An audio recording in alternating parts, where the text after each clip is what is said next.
Alright, let's try Russell. Fool him? You're saying it was the victim himself? Russell Berry? That's what I'm saying. The victim himself placed the cloak on the bust? Place the cloak isn't really the right way of putting it. Then what would be the right way of putting it, Mr. Wright? Explain yourself! Nick, do you really have a handle on all this? I'm fine, Maya. I'm actually putting all the pieces together. There's really only one picture I can paint anyways. Alright, so you want to know what really happened that night? Let's step back in time. Acro used the rope to lower the wooden box onto the scene.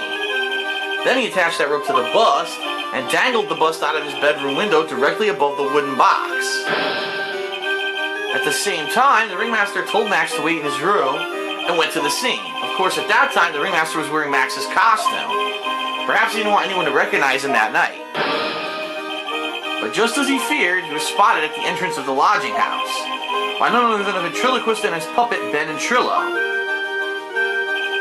When the ringmaster arrived at the scene, he bent over to lift the wooden box.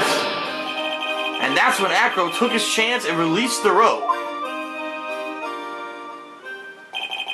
Now this is when the magic happens. At the very instant that the bust hit the victim, what the fuck? That is so far-fetched. Look at that. His hat falls off and the cloak comes off and latches onto the bust. You wait just a second there, Mr. Phoenix Wright. As much as you try, as much as you scheme, this just isn't true. It can't be. It's still a little early to be getting so upset, Ms. Von Karma. The circus isn't over yet. Eh?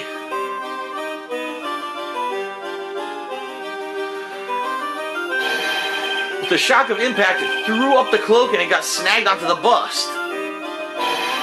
That's when the sound was heard by a witness and he took a look out of his window. That witness was, of course, Lawrence Mo Curls, the clown. When Mo looked out his window, the cloak had already snagged onto the bust. Now, having completed the crime, Acro naturally went about pulling up the murder weapon. Of course, he had no idea that Mo saw the bust being raised with the cloak dangling on it. Primarily because, in his wheelchair, he couldn't see out of his window. So he just kept pulling the bust up. Wow. And that is how the magical murderer disappearing into the sky came to be. The whole court's like, what the fuck? And the whole court is like, this is bullshit. This is so far-fetched. Now you know how the murder actually took place. And now you know who was able to drop the murder weapon from above the scene. Acro could only have been you. Silence. Acro's been playing mind games with all of us. He sure has. But he's come to the end of his rope now. So, what now? You have graced us with a rather long-winded tale. But do you have any evidence to prove that your fairy tale is true? Evidence? In this court, only two things matter. The power of evidence and the power of my whip. Don't forget the power of my gavel as well. Mr. Wright, the prosecution brings up a good point. Can we see some evidence?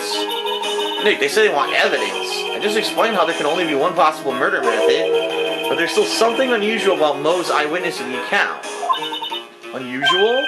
A contradiction, actually. Okay, then use that and get out of this jam.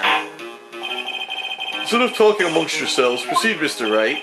Present some evidence to the court that backs your claims. I want hard proof that you have unraveled the trick to this magic case.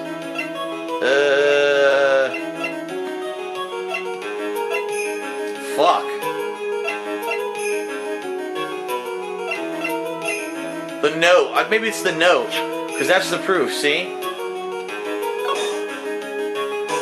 You haven't forgotten what happened 6 months ago. I have conclusive evidence of what took place. Meet at 10 p.m. tonight.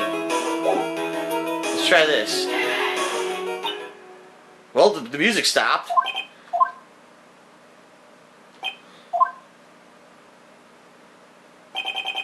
All silence. Try again. Fuck! I gotta save. Shit, I gotta save my game. You want evidence? What contradiction?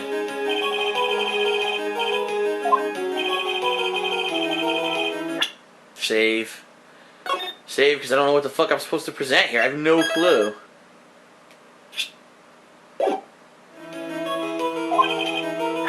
Hard proof that you've unraveled. What's the hard proof?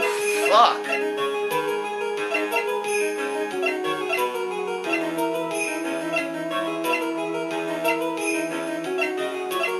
I don't have a fucking clue. I don't have a clue.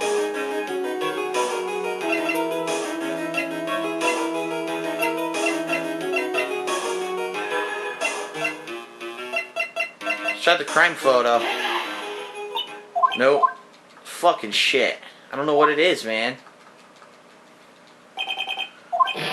Try again. I don't know, man.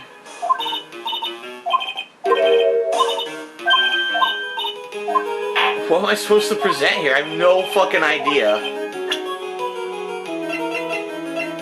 The bust?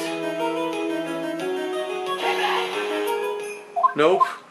Oh my god. Dude, there's no hint here at all of what I'm supposed to present. There's none. This is nonsense. There's no way you could know this. What are you supposed to present? There's no fucking way you could know.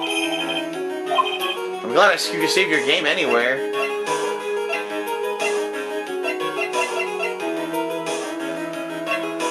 The hat? I mean... the box?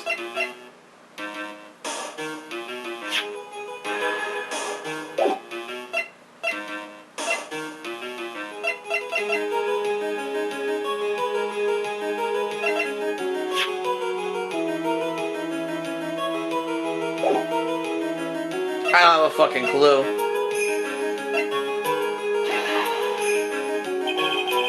Oh, wait a minute. It worked. Oh my god, it's what a guess. The problem is Max's 3 symbols. You know, the silk hat, the cloak, and the white roses. The symbols were a problem numerous times during yesterday's proceedings. Yesterday, there were 2 contradictions in Mo's testimony. The silk hat was one, the white roses were the other. But the theory I just presented explains all these contradictions. You fool, do you ever shut up? Max's silk hat was found at the scene of the crime. However, remember what Mo said yesterday.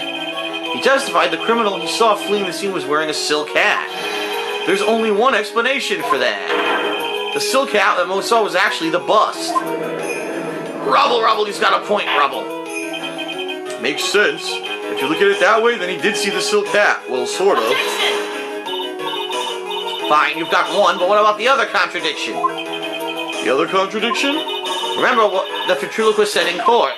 He said that the witness white roses on Max's chest that night. But the clown's testimony doesn't match. The clown said there were no white roses. It's like, I'd like to see you try and explain that one away. Can you do it, Nick? Oh, God. Of course I can explain all of it. What was that? Please recall the instant when the cloak snagged on the bust. If the cloak snagged onto the bust, what happened to the white roses?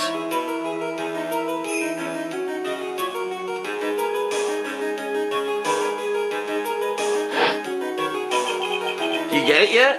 If the cloak got snagged on the front of the bust, it means that the white roses would end up on the back of the bust. Ah! Which explains why Mo didn't see it. The white roses were not visible because they were on the back side of the bust. Oh my god, this fucking case is ridiculous, man.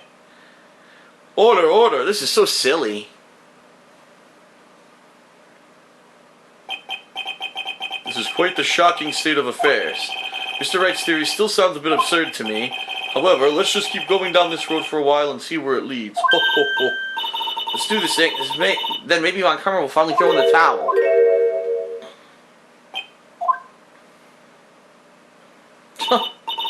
Well, so much for that theory. Mr. Wright, do you mind? What is it? You took the time to research our circus, didn't you? Well, yeah, I did. Is there something making you think that I didn't? If you did, then maybe you'll understand why I think you're off track. Why's that? Motive. This witness feels an incredible debt of gratitude towards the ringmaster. Anyone with any relation to the circus is well aware of this. Huh. Thus, there's absolutely no way someone like this would kill the ringmaster. That's true. Remember, he said that he did, He'd have a debt to him. Your Honor, I'd like you to hear Acro's story. Learn about his relationship with the Ringmaster and his life up to now. What do we do? There's no doubting that Acro deeply respected the Ringmaster. Acro's motive, It seems that this case isn't over yet. Very well. However, I feel this is a good place to take a break. I'll listen to the rest of Mr. Dingling's testimony after recess. This court will now take a 10-minute recess. Probably a save point here. Yep, alright. This is fucking silly, man. Out of all the crazy stuff that's happened so far in this game, this case is the most far-fetched. It's just insane.